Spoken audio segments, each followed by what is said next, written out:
Kemudian ada yang saya bertanya ke pendeta saya dulu tentang Trinitas, namun saya tidak mendapatkan jawaban yang memuaskan. Intinya kita imani saja gitu, itu harus diimani, oke gitu. Tapi masih ada yang mengganjal. Akhirnya saya baca-baca lagi, terus saya juga mengalami kebingungan gitu ya. Saya jadi kayak kalau sedang beribadah, saya jadi bingung nih, tidak menemukan ketenangan. Terus saya juga bingung, pada saat itu katanya Yesus disalib, menebus dosa umat manusia. Nah, sedangkan itu pada zaman dulu. Bagaimana sekarang saat ini saya yang banyak dosa ini ditebus oleh siapakah dosa saya ini? Di situ saya semakin semakin bingung.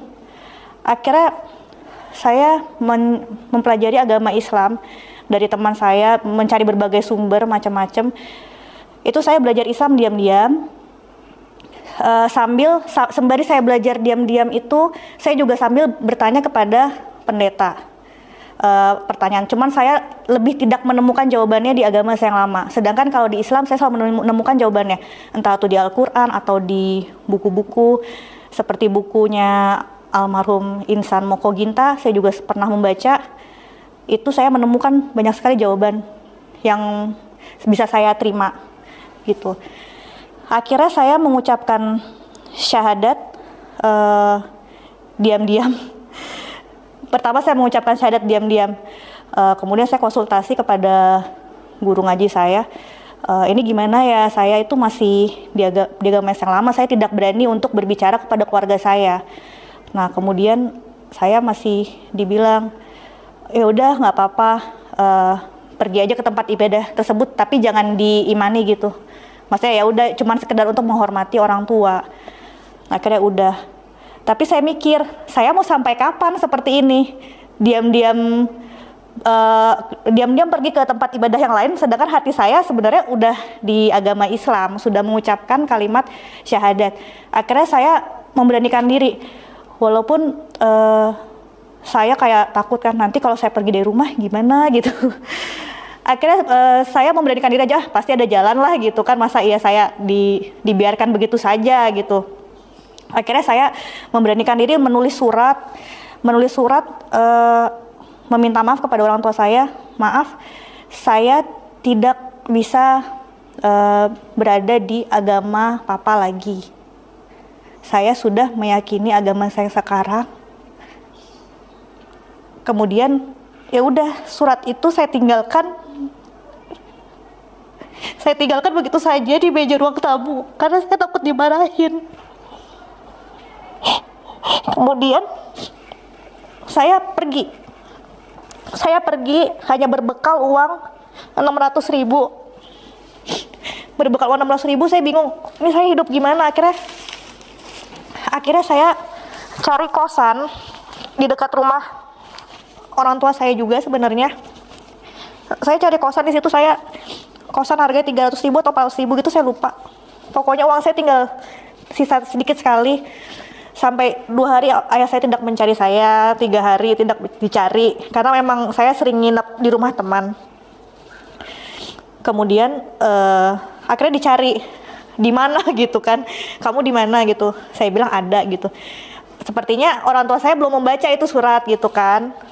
Terus akhirnya saya bilang, udah baca suratnya belum? Surat apa? Kata orang tua saya. Itu yang di meja. Udah. Akhirnya pas dia baca agak shock juga sih ya. Terus saya disuruh pulang. Cuman karena saya tahu ayah saya itu orangnya keras, jadi saya nggak berani pulang gitu kan. Enggak, saya nggak mau pulang gini-gini. Itu mulai dari sejak itu saya setiap pagi dikirimkan ayat-ayat dari beliau. Ayat. Saya cuekin aja gitu kan. Terus bagaimana cara saya bertahan hidup? Alhamdulillah saya mempunyai teman waktu itu dia mengajar kursus piano. Dari situ dia bilang ke saya, kamu kenapa gak ngajar les private pelajaran aja gitu kan. Nah itu saya ngajar les private pelajaran, jadi saya cari murid untuk diajarkan pelajaran-pelajaran gitu. Kebetulan ada salah satu orang tua murid saya, dia juga muslim. Saat dia mengetahui kalau saya mualaf, saya kayak diberikan apa sih namanya, sodakoh ya gitu, zakat mualaf gitu. Dari situ saya agak bertahan hidup sampai menuju ke 1 bulan saya gajian gitu kan. Nah setelah itu orang tua saya masih membujuk-bujuk saya gitu. Saya tetap nggak mau, saya bersikeras. Udah saya percaya aja gitu. Pasti saya dikuatkan dan pasti saya akan bisa hidup lah. Nah kemudian sampai pada suatu hari ayah saya, yaudah ayo ketemu gitu kan katanya. Ayo ketemu, papa mau ngomong. Ya udah saya ketemu, pas waktu itu dijemput, saya sudah menggunakan kerudung karena memang saya pas masuk Islam saya langsung pakai kerudung, karena saya pikirkan oh kerudung itu kan wajib di surat An-Nisa itu, makanya saya langsung pakai gitu. Pas saya masuk mobil saya pakai kerudung, papa saya marah-marah kan, kamu ngapain pakai kerudung katanya gitu. Lepas gitu kan. Terus saya bilang, enggak, saya nggak mau lepas, orang ini kewajiban saya di agama saya yang baru. Kalau nggak mau ya udah, saya nggak keberatan, saya nggak jadi ketemu. Yang penting saya tetap melakukan perintah di agama saya yang sekarang gitu kan. Pokoknya saya tuh tetap teguh pada pendirian saya, tetap menjalani apa yang diperintahkan oleh agama Islam. Dari situ mungkin ayah saya ngelihat gitu, oh nih anak pindah memang karena dari hati dia. Ya udah, akhirnya lambat laun saya pun tetap berbakti pada orang tua saya, tetap seperti ngajak makan, ngajak jalan. Walaupun saya tahu orang tua saya kayak masih apa sih nih anak masuk agama Islam gitu kan. Berhubung ayah saya juga kan merupakan orang tua aktif banget di gereja gitu, pasti beliau malu gitu kan. Cuma saya tetap teguh pada pendirian saya. Nah setelah itu lambat laun akhirnya dia sepertinya melunak. Kemudian ada salah satu orang di gereja saya, teman ayah saya itu bilang, sudahlah Pak, kalau misalnya anak Bapak tidak ada hatinya lagi di agama kita, lepaskan saja, ikhlaskan gitu. Yang penting dia menjalankan agamanya sekarang dengan sepenuh hati dan dengan baik dan benar. Akhirnya semenjak itu ayah saya mengikhlaskan saya. Ya udah, kalau kamu mau di Islam, jalanin yang benar. Bahkan setiap saya jalan-jalan dengan ayah saya gitu, kalau udah jamnya sholat, ayah saya malah bilang nggak sholat gitu. Kebetulan ayah saya kan sudah almarhum setahun yang lalu. Pasti kayak diingetin, saya malah diingetin sama beliau, kamu nggak sholat, kamu nggak ini. Jadi kita bener-bener kayak, saya seneng banget gitu dengan perjuangan saya yang bertahun-tahun tetap teguh pada pendirian saya yakin itu kuncinya kita. Jadi kita nggak perlu takut dibuang oleh keluarga, dibenci oleh teman-teman. Jujur pada saat itu saya dibuang, terus orang-orang pada ngeliat saya kayak, apa sih kamu pindah ke Islam? Terus teman-teman saya juga kan rata-rata mayoritas non-muslim, kayak langsung menjauhi saya gitu. Ih dia udah Islam kerudungan lagi gitu kan, itu saya langsung dijauhin. Tapi saya tetap teguh, saya percaya itu kuncinya. Jadi kita tuh nggak perlu kayak langsung down, yang penting kita ngikutin aja tuh aturan Allah gitu kan, tetap di jalan yang benar. Itu insya Allah pasti Allah mudahkan, pasti ada jalan. Kita nggak bakal dibiarin sendirian gitu. Nah setelah itu saya bertemu dengan suami saya yang sekarang.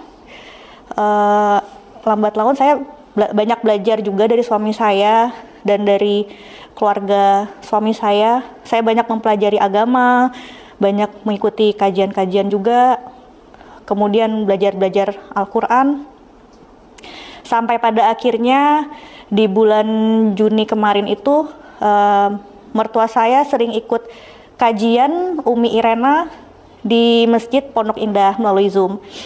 Kemudian mertua saya bilang, ini kamu mau ikutan nggak 3 bulan belajar Islam di Pondok Mu'alafah Center Umi Irena. Saya tertarik kan, karena saya merasa ilmu saya selama ini kayaknya belum maksimal gitu. Terutama kayak baca Al-Quran saya pasti masih belum benar banget. Maka dari itu saya coba-coba gitu. Awalnya saya pikir ya udahlah gitu, ikutin dulu gitu kan. Itu masih belum ada semangatnya, karena kan memang diberitahu oleh mertua kan, bukan kita nyari sendiri. Jadi ya saya pikir ya udah ikut-ikut aja. Gratis juga, saya pikir nggak ada ruginya. Melalui Zoom lagi, jadi kita nggak perlu kayak datang ke pondok, disentul, itu nggak perlu. Semuanya itu melalui Zoom.